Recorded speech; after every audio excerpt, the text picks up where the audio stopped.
Guidelines వచ్చే అవకాశాలు కనిపిస్తున్నాయి. ప్రజాపాలనలో ఇందిరమ్మ ఇళ్లకు భారీగా దరఖాస్తులు వచ్చాయి. ఇందిరమ్మ ఇళ్ల కోసం దాదాపు 25 లక్షల అప్లికేషన్లు వచ్చినట్టుగా తెలుస్తుంది. దరఖాస్తులను క్షుణ్ణంగా పరిశీలించి అభ్యర్థుల ఎంపిక చేసే అవకాశాలు కనిపిస్తున్నాయి. డైరెక్ట్గా గ్రామాల్లోనే అర్హుల్ని ఎంపిక చేసేలా సీఎం ప్లాన్ చేస్తున్నట్టుగా తెలుస్తుంది. మొత్తం మీద ఇందిరమ్మ ఇళ్ల స్కీమ్కు సంబంధించి విధి విధానాలు త్వరలోనే రూపొందించే అవకాశాలు కనిపిస్తున్నాయి. ఇతర రాష్ట్రాల్లో అమలవుతున్న ఇళ్ల స్కీమ్పై అధికారులు స్టడీ చేస్తున్నారు. నెలాఖరు కల్లా ఇందిరమ్మ ఇళ్లపై గైడ్లైన్స్ వచ్చే అవకాశాలు కనిపిస్తున్నాయి. దీనికి సంబంధించి అయితే సర్కార్ పూర్తి స్థాయిలో కసరత్తు మొదలుపెట్టింది. ప్రజాపాలనలో ఇందిరమ్మ ఇళ్లకు భారీగా స్పందన రావడంతో దీనిపై ప్రభుత్వం దృష్టి సారించింది. దాదాపు 25 లక్షల అప్లికేషన్లు కేవలం ఇందిరమ్మ ఇళ్ల కోసమే రావడంతో భారీగా స్పందన రావడంతో ప్రభుత్వం కూడా దీనికి సంబంధించిన గైడ్లైన్స్ త్వరలోనే రూపొందించే అవకాశాలు కనిపిస్తున్నాయి. మా ప్రతినిధి మధు లైవ్లో జాయిన్ అవుతున్నారు. మధు, ఇందిరమ్మ ఇళ్లకు సంబంధించినటువంటి గైడ్లైన్స్ను ఎట్లా రూపొందిస్తుంది ప్రభుత్వం? డైరెక్ట్గా గ్రామాల్లోనే అర్హుల్ని ఎంపిక చేసేలా ప్లాన్ చేస్తున్నట్టుగా తెలుస్తుంది. దీనికి సంబంధించి ఎట్లాంటి ప్లానింగ్తో ప్రభుత్వం ఉంది?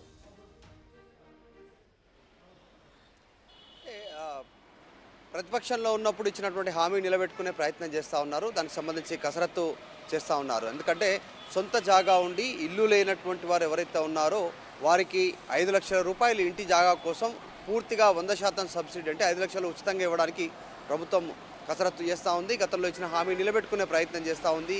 హౌసింగ్ శాఖ ఏదైతే ఉందో గతంలో హౌసింగ్ శాఖలో పనిచేసేటువంటి వాళ్ళంతా కూడా ఇతర శాఖలకు డిప్యుటేషన్ పైన వెళ్ళినటువంటి సిచ్యువేషన్ ఉంది. సో వారందరినీ తిరిగి వారి డిప్యుటేషన్లన్నీ క్యాన్సిల్ చేసి తిరిగి సొంత శాఖకు తీసుకొచ్చి హౌసింగ్ని పూర్తి స్థాయిగా ఒక శాఖగా సపరేట్ శాఖగా దాన్ని రూపొందించాలనేటువంటి ప్రభుత్వం దీనిపైన నిర్ణయం తీసుకున్నట్టుగా తెలుస్తూ ఉంది. ఎందుకంటే గత ప్రభుత్వంలో అమలైనటువంటి డబల్ బెడ్రూమ్ ఇళ్ళ పైన తీవ్రమైనటువంటి ఆరోపణలు వచ్చాయి. చాలామంది ఆశావాహులు ఉన్నప్పటికీ కూడా ఇంకా చాలామందికి ఇల్లు దక్కనటువంటి సిచ్యువేషన్ ఉంది. ఒకవేళ ఇల్లు ఇచ్చినటువంటి వారిని కూడా ఇల్లు ఉన్నటువంటి వారికి, తర్వాత సిఫారసు చేసినటువంటి వారికి, మంత్రుల చెప్పినటువంటి వారికి, మంత్రుల పిఏలు చెప్పినటువంటి వారందరికీ కూడా ఇల్లు వచ్చాయి అనేటువంటి ఆరోపణలు ఉన్నాయి డబుల్ బెడ్రూమ్ అంశంలో. సో అలాంటి అవకతవకలు జరగకుండా నిజంగా పక్కాగా ఇల్లు లేనటువంటి వారికే ఇల్లు కట్టించాలి, ఇల్లు కట్టించడానికి 5 లక్షల రూపాయలు విడుదల చేయాలనేటువంటిది ప్రభుత్వం నిర్ణయంగా కనిపిస్తూ ఉంది. పూర్తి స్థాయిలో ఇక సెలక్షన్ వచ్చేసి గ్రామ స్థాయిలో, అంటే ఇప్పుడు గ్రామాల్లో ఉన్నటువంటి వారికి సొంత జాగా ఉండి ఇల్లు లేనటువంటి వారు ఎవరు అనేటువంటిది చాలా ఈజీగా గుర్తించడానికి అవకాశం ఉంటుంది. గతంలో ఇందిరమ్మ ఇండ్లు, రీసెంట్గా డబుల్ బెడ్రూమ్ ఇండ్లు, ఇప్పుడు ఇంకా ఎంతమంది ఆశావాహులు ఉన్నారు గుర్తించడం పైన ప్రభుత్వం కసరత్తు చేస్తూ ఉంది. ఈజీగా గ్రామ స్థాయిలోనే గ్రామ శాఖ ద్వారానే అర్హులను ఎంపిక చేయడానికి సిద్ధమవుతున్నట్టుగా తెలుస్తూ ఉంది. వాటితో పాటు నగరాల్లో కూడా ఈ ఇల్లు లేనటువంటి వారిని గుర్తించి వారికి జాగా కనుక ఉంటే ప్రభుత్వం ఇచ్చేలా, ఒకవేళ ప్రభుత్వ జాగా కూడా లేకపోతే ప్రభుత్వమే జాగా కల్పించి 5 లక్షల రూపాయలు ఇంటి నిర్మాణం కోసం వెచ్చించడానికి సిద్ధమవుతున్నటువంటి సిచ్యువేషన్ ఉంది. ఎందుకంటే హౌసింగ్ శాఖను గతంలో R&B శాఖలో విలీనమై ఉన్నటువంటి నేపథ్యంలో సపరేట్గా లేకపోవడం వల్ల కూడా ఇబ్బంది కలిగింది. 650 మంది దాదాపు డిప్యుటేషన్ పైన వెళ్ళడము ఇవన్నీ ఇబ్బంది ఉంది. ప్రస్తుతం 60 మంది మాత్రమే సిబ్బంది ఉన్నారు. ఆ 60 మందికి సంబంధించినటువంటి వారితో పెద్దగా పూర్తి స్థాయిలో పని జరగట్లేదు అనేటువంటిది గుర్తించడంతో ఇప్పుడు ఆ డిప్యుటేషన్కి వెళ్ళినటువంటి తిరిగి తెప్పించి అవసరమైతే ఇంకా కొద్ది మందిని అవుట్సోర్సింగ్ ద్వారా ఎంప్లాయీస్ని కాంట్రాక్ట్ పద్ధతిలో తీసుకొని పూర్తి స్థాయిలో దీనిపైన దృష్టి పెట్టాలనేటువంటిది ప్రభుత్వం సిద్ధమైనట్టుగా తెలుస్తూ ఉంది. పొంగులేటి శ్రీనివాసరెడ్డి హౌసింగ్ శాఖ మినిస్టర్గా ఉన్నారు కాబట్టి ఇప్పటికే ముఖ్యమంత్రి రేవంత్ రెడ్డితో పలు దఫాల్లో భేటీ కావడం జరిగింది. ఈ శాఖకు సంబంధించినటువంటి విషయాలు ఎంత మేర లబ్ధిదారులు ఉండే అవకాశం ఉంది, రాష్ట్ర వ్యాప్తంగా ఒక అంచనా కొంది ప్రభుత్వం మళ్ళీ అప్లికేషన్లు మొన్ననే తీసుకున్నటువంటి అభయహస్తం ద్వారా అప్లికేషన్ ద్వారా ఎంతమంది ఉన్నారనేటువంటి తెలుసుకున్నారు, 25 లక్షల మంది. దాంతోపాటు గతంలో ఏదైతే గృహలక్ష్మి పథకం కింద కావచ్చు డబుల్ బెడ్రూమ్ కోసం అప్లై చేసుకున్నటువంటి వారిని కూడా ఇదే దానికి పరిగణలోకి తీసుకోవాలి, వారందరినీ కూడా మళ్ళీ రిజెక్ట్ చేయకుండా అనేటువంటి దానిపైన దృష్టి పెడతా ఉన్నారు. సో ఓవరాల్గా త్వరలోనే ఇందిరమ్మ ఇళ్ల పథకానికి అంటే ఇతర రాష్ట్రాల్లో అమలవుతున్న స్కీమ్కు సంబంధించి కూడా స్టడీ చేయబోతున్నారు అధికారులు. ఇందిరమ్మ ఇళ్లకు సంబంధించి ఎట్లాంటి గైడ్ లైన్స్ ఇతర రాష్ట్రాల నుంచి మనం అనుసరించబోతున్నాం? ఎందుకంటే ఇందిరమ్మ ఇల్లు కావచ్చు, అట్లాగే అసలు గృహ నిర్మాణానికి సంబంధించి ఇళ్ల స్కీమ్ అంటేనే ఇల్లు కట్టకుండా బిల్లులు తీసుకోవడం, లేదంటే ఆ ఇళ్లకు సంబంధించి ఎక్కడ నిశాన లేకుండా కనీసం నామమాత్రంగా ఇల్లు కట్టకుండా కూడా చాలా దుర్వినియోగం అవుతున్న పరిస్థితి. అసలు ప్రభుత్వ ఇల్లు అంటేనే ఒక రకమైనటువంటి భావన కలిగేలా ఉన్నటువంటి పరిస్థితి. సో ఇలాంటి తప్పిదాలు చోటు చేసుకోకుండా, అట్లాంటి ముద్ర పడకుండా ప్రభుత్వం ఎట్లాంటి జాగ్రత్తలు తీసుకోబోతుంది? ఖచ్చితంగా ఇందిరమ్మ ఇండ్లకు సంబంధించి ఒక పర్టికులర్ గైడ్ లైన్స్, ఒక పటిష్టమైనటువంటి నిబంధనలు ఏమైనా తయారు చేసే అవకాశం ఉందనుకోవచ్చు.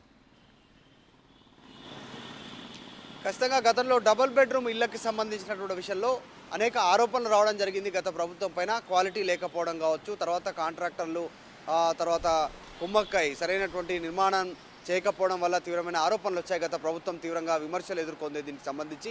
సో అలా జరగకుండా లబ్ధిదారుడికే సొంత జాగా ఉంటే 5 లక్షలు ఇవ్వడం వల్ల ఆయన దాంట్లో అవసరం అనుకుంటే ఇంకాస్త క్వాలిటీగా కట్టుకునేటువంటి అవకాశం ఉంది. అది 100% సబ్సిడీతో ఇచ్చేటువంటి పూర్తి స్థాయి ఉచితంగా ఇచ్చేటువంటి 5 లక్షల రూపాయల లబ్ధిదారుడు కాబట్టి గత ప్రభుత్వంలో వచ్చినటువంటి విమర్శలను ఎదుర్కోవడానికి ప్రభుత్వమే ఇల్లు కట్టి ఇవ్వాలి అనేటువంటి దాన్ని ఈ ప్రభుత్వం పక్కన పెట్టింది. దాంట్లో భాగంగానే పూర్తిగా క్యాష్ ఇవ్వాలనేటువంటిది, అది కూడా బ్యాంకులో జమ చేయాలి అనేటువంటిది ప్రభుత్వం నిర్ణయం తీసుకోవడం జరిగింది. గత ప్రభుత్వంలాగా మళ్ళీ ఇల్లు కట్టించడము, క్వాలిటీ లేకపోవడము, తర్వాత ఇల్లు కట్టినట్టు బిల్లులు చూపించడం, ఇలాంటి పరిస్థితులు లేకుండా. ఎందుకంటే ఇందిరమ్మ ఇళ్ల సమయంలో రాజీవ్ స్వగృహకు సంబంధించినటువంటి విషయంలో గత ప్రభుత్వం పైన, అంటే ఉమ్మడి ఆంధ్రప్రదేశ్లో ఉన్నప్పుడు కాంగ్రెస్ ప్రభుత్వం పైన కూడా ఆరోపణలు వచ్చాయి.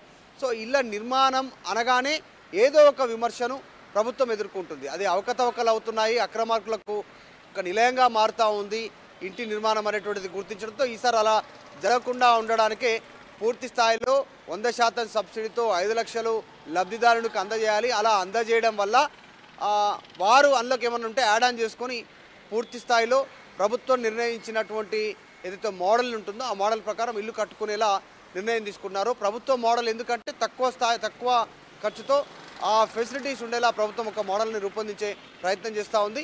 సో ఈ రకంగా ప్రభుత్వం ముందుకు వెళ్ళాలనుకుంటుంది. సో త్వరలోనే ఇందిరమ్మ ఇళ్లను ప్రజలకు అందజేయడానికి, అంటే ఇందిరమ్మ ఇళ్ల పేరిట పెడుతున్నప్పటికీ డబ్బులు ఇస్తున్నారు, వాళ్ళు ఇల్లు కట్టుకోవడానికి ప్రభుత్వం నిర్ణయం తీసుకున్నట్టుగా తెలుస్తుంది. త్వరలోనే గైడ్లైన్స్ రానున్నాయి. రైట్ మధు, అయితే ఇండ్లకు సంబంధించి ఎప్పుడైనా అధికార పార్టీకి సంబంధించిన నాయకులు కార్యకర్తలకే ఎక్కువ శాతం ఇల్లు కేటాయిస్తారనే ఒక పరిస్థితి ఉండేది. సో ఇప్పుడు అట్లాంటి పరిస్థితి రాకుండా ఖచ్చితమైన జాగ్రత్త తీసుకోబోతున్నారా? కేవలం తెల్ల రేషన్ కార్డు దారులకే ఈ లబ్ధి చేకూరేలా ప్రభుత్వం ఏమైనా పటిష్ట చర్యలు తీసుకోబోతుందా? ఖచ్చితంగా ప్రభుత్వ స్కీమ్ ఏదైనా కూడా అర్హులందరూ కూడా below poverty line BPL card ఉన్నటువంటి వారే అర్హులు కాబట్టి ఈసారి కూడా ఈ స్కీమ్ కూడా ఇందిరమ్మ ఇళ్లకు సంబంధించినటువంటి విషయం. మొన్న ఏదైతే ప్రజాపాలన పేరిట తీసుకున్నటువంటి అప్లికేషన్లు, అభయస్థం అప్లికేషన్లో చాలా స్పష్టంగా రేషన్ కార్డును పొందుపరచాలి, నెంబర్ పొందుపరచాలి, జిరాక్స్ను అటాచ్ చేయాలని చెప్పారు. సో వారే అర్హులు ఉండేటువంటి అవకాశం ఉంది. కాకపోతే ఈ ప్రభుత్వం ఏర్పాటు తర్వాత చాలామంది ఆశావాహులు తెల్ల రేషన్ కార్డు కోసం అప్లై చేసుకుంటున్నారు, వైట్ రేషన్ కార్డు కోసం. సో వారి సంగతి ఏంటి అనేటువంటి దానిపైన ప్రభుత్వం త్వరలోనే నిర్ణయం తీసుకునే అవకాశం ఉంది. ప్రస్తుతానికి మాత్రం గతంలో అప్లై చేసుకున్నటువంటి గృహలక్ష్మి కింద అప్లై చేసుకున్నటువంటి వారు, డబుల్ బెడ్రూమ్ కోసం అప్లికేషన్ పెట్టుకున్నటువంటి వాళ్ళు, మొన్న అభయహస్తం పేరిట అప్లై చేసుకున్నటువంటి వారు, వీరందరూ అర్హులైనటువంటిది ప్రభుత్వం నిర్ణయం తీసుకుంది. వైట్ రేషన్ కార్డు ఉన్న ప్రతి ఒక్కరు కూడా ఇల్లు లేనటువంటి వారంతా కూడా అర్హులుగానే ప్రభుత్వం భావిస్తూ ఉంది. త్వరలోనే దీనికి సంబంధించినటువంటి పూర్తి మార్గదర్శకాలతో ఒక క్లారిటీ ఇచ్చే అవకాశం ఉంది ప్రభుత్వం. Right, thanks for the update Madhu. ఇది ఇందిరమ్మ ఇళ్ల స్కీమ్ను త్వరలో అమలు చేయబోతుంది ప్రభుత్వం. దీనికి సంబంధించిన గైడ్ లైన్స్ రూపొందించబోతుంది. దీనికి సంబంధించి కసరత్తు చేస్తుంది సర్కార్. ఇతర రాష్ట్రాలు అమలవుతున్న ఇళ్ల స్కీమ్పై కూడా స్టడీ చేయబోతున్నారు అధికారులు. నెలాఖరికల్లా ఇందిరమ్మ ఇళ్లపై గైడ్ లైన్స్ వచ్చే అవకాశాలున్నాయి. ప్రజాపాలనలో ఇందిరమ్మ ఇళ్లకు సంబంధించి భారీగా దరఖాస్తులు రావడంతో దీనిపై ప్రభుత్వం దృష్టి సారించింది. ఇక దరఖాస్తులను క్షుణ్ణంగా పరిశీలించి అభ్యర్థుల ఎంపిక చేయబోతుంది, అర్హుల ఎంపిక చేయబోతుంది. డైరెక్ట్గా గ్రామాల్లోనే అర్హుల్ని ఎంపిక చేసేలా సీఎం ప్లాన్ చేస్తున్నట్టుగా తెలుస్తోంది.